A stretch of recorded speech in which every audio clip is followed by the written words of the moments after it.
Pour commencer, on voudrait bien vous voir jouer la peur. Ah ouais, la peur.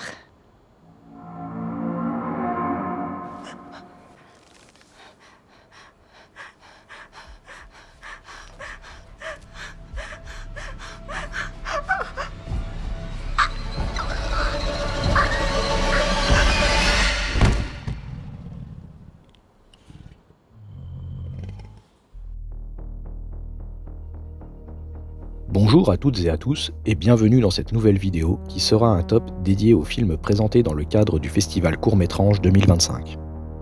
Depuis plus de 20 ans du côté de Rennes se tient le festival Court-Métrange, qui comme son nom l'indique met en lumière des courts-métrages internationaux et explore les territoires insaisissables de l'étrange, du fantastique, du surréaliste et de l'insolite à travers une sélection exigeante et curieuse. L'occasion de découvrir de nouveaux talents et de passer un bon moment avec des formats courts, bien plus accessible que des longs métrages, surtout quand il s'agit de cinéma subversif et parfois expérimental.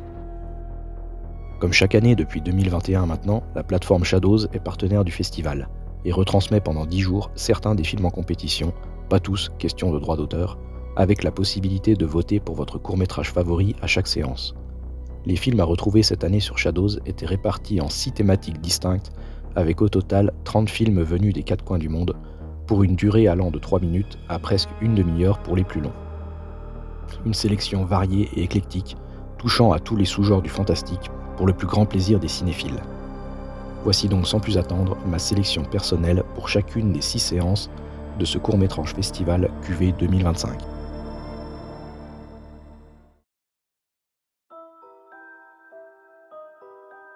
Don't Forget to Smile, de Stefano Alessandro Penici. Après avoir reçu un appel d'une amie lui annonçant la mort inattendue de 2 de ses camarades de classe dans des circonstances étranges, une ado accro aux réseaux sociaux se retrouve suivie par un conte mystérieux. Inquiète de voir un lien entre les 2 événements, elle commence à craindre que l'influence de ce conte ne dépasse largement les limites de l'écran de son téléphone. On commence cette sélection avec un film d'épouvante classique de 10 minutes. Ultra conventionnel, je l'avoue, le genre de creepypasta qui abonde sur YouTube, notamment avec la chaîne Alter, spécialisée dans le court-métrage d'horreur à jumpscare, il n'empêche que Don't Forget to Smile fait son petit effet et demeure terriblement efficace. Là où on s'ennuie très vite avec ce genre de film d'épouvante sur des bobines d'1h30, je trouve personnellement que le format court marche à merveille. Le schéma jeune femme seule traquée par une menace invisible est calibré pour tenir en haleine sur 10 minutes, une seule scène où la tension ne fait qu'augmenter pour aboutir à un jumpscare final. C'est du déjà vu certes, mais quand même, l'exécution et la mise en scène doivent être parfaites pour que le tout soit cohérent, et c'est le cas ici. Une bonne entrée en matière donc, pas le film le plus marquant en termes de qualité, mais un parfait exemple de ce que devrait être tout bon court-métrage d'horreur qui se respecte. Les Bêtes, de Michael Granberry. Un mystérieux lapin muni d'un trousseau de clés magiques convoque une foule de créatures étranges pour divertir un roi maléfique et sa cour décadente. Dans la catégorie animation, le niveau cette année était très très haut, si bien que j'aurais aimé voter pour tous les films tellement ils étaient saisissants, tant visuellement que dans leur contenu. Mais comme il a fallu faire un choix, j'ai préféré mettre en avant ce film en noir et blanc réalisé entièrement en stop motion. Déjà salué en juin au festival d'Annecy, il a notamment remporté le prix du jury.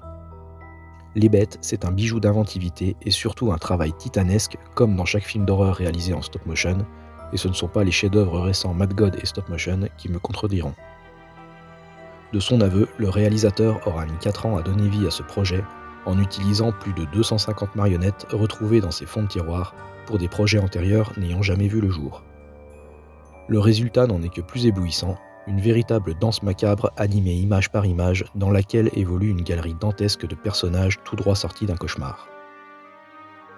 Visuellement époustouflant, le souvenir de ces créatures inquiétantes restera longtemps en mémoire.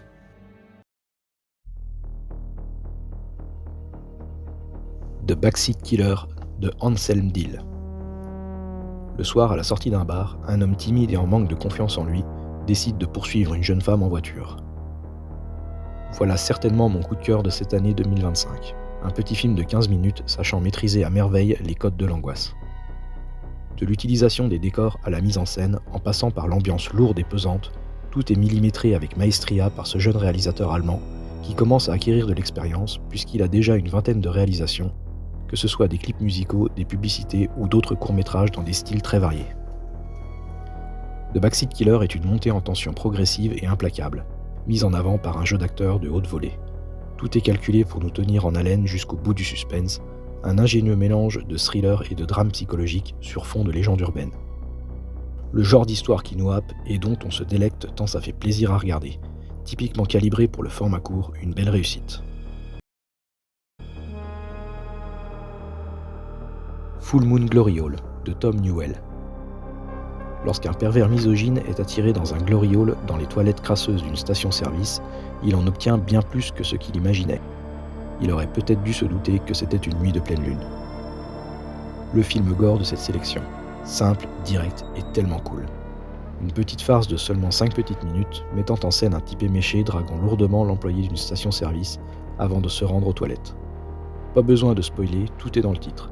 La pleine lune, un glory hall, vous savez à quoi vous attendre. Rendez-vous avec du gore phallique, cradingue et sacrément vicelard. Sublimé par une magnifique photographie et des couleurs chatoyantes et agressives donnant un côté punk à l'image du personnage féminin, ce court-métrage, en plus de véhiculer un propos féministe, est un défouloir bien jouissif. Cette pépite gore venue des US a déjà pas mal tourné en festival, notamment au Festival européen du film fantastique de Strasbourg et au Fantasia. C'est dire la qualité de sa réalisation. Une joyeuse dégueulasserie où on a mal pour le personnage principal, ou pas. A noter que pour cette catégorie, le niveau était très élevé grâce à des films tous très différents et assez prises de risque pour certains, un point fort du festival qui aime se jouer de la morale et des normes de bienséance. Dans l'ombre, de Jérémy Barlozzo. Alors que la nuit tombe, 2 personnes courent à en perdre haleine. Au cœur d'une nature oppressante, quelque chose de mystérieux les traque. Ils n'ont que 2 certitudes. Ce qui les poursuit est agressif et ils voient dans le noir. Retour à du fantastique un peu plus proche des sentiers battus, avec la séance dédiée à de l'horreur dans son état le plus noble. J'ai choisi une réalisation française, la seule de ce top d'ailleurs, illustrée par une histoire de créatures baignant dans une folk horror floue et absolument pas développée, ce qui n'est pas le but d'un court-métrage. Dans l'ombre est donc une descente inexorable dans l'obscurité et les menaces qu'elle recèle. Le spectateur sombre petit à petit dans les ténèbres à mesure que la lumière disparaît pour notre plus grand inconfort, suivant la vaine tentative de survie des 2 personnages principaux.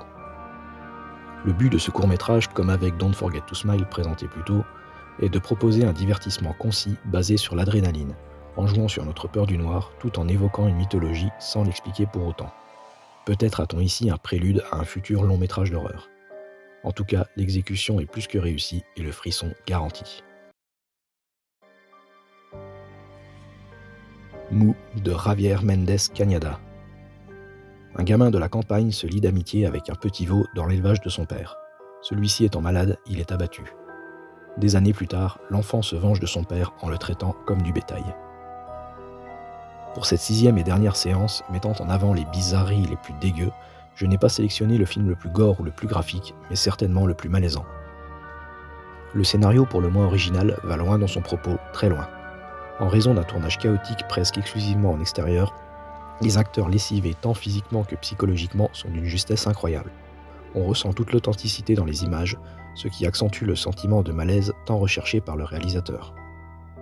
La vengeance est ici au centre d'un récit simple mais pertinent, et ce qui aurait pu s'apparenter à un plaidoyer sur la souffrance animale se transforme en une morale glaçante sur la recherche de vengeance à tout prix. Certes, la colère est apaisée, mais l'effet boomerang nous revient en pleine face, quel que soit le point de vue. Une belle réflexion si on ajoute à cela une photographie terne magnifique qui évoque le pessimisme et des décors somptueux qui renforcent la sensation d'isolement. On ressort de la séance secoué, mal à l'aise, et c'est justement ce que cherche à faire le réalisateur avec ce sublime court-métrage.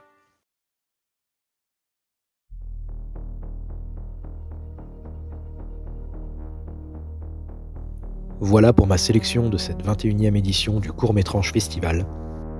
Encore une fois, la programmation, en plus d'être excellente, a été très variée en s'ouvrant internationalement à tous les genres du fantastique, avec cette année quelques paris audacieux, que ce soit sur les thématiques traitées ou les points de vue abordés. À l'heure où je réalise cette vidéo, le prix Shadows a déjà été attribué à Meat Puppet et sera bientôt disponible sur la plateforme, tout comme le vote du public ayant suivi comme moi le festival en ligne. Vous pouvez d'ailleurs retrouver plusieurs courts-métrages des éditions précédentes sur Shadows, dont l'excellent Au prix de la chair, qui était mon favori de l'édition 2024. Merci d'avoir visionné cette vidéo. Je vous donne rendez-vous sur YouTube début janvier avec mon top de l'année 2025. En attendant, retrouvez-moi sur Facebook où je publie régulièrement des critiques de films. Merci et à bientôt. Elle a fait bien, hein? Moi, j'y crois. Oh, j'ai vu la peur, moi. Eh bien, merci, madame. On vous rappellera. Madame? Madame?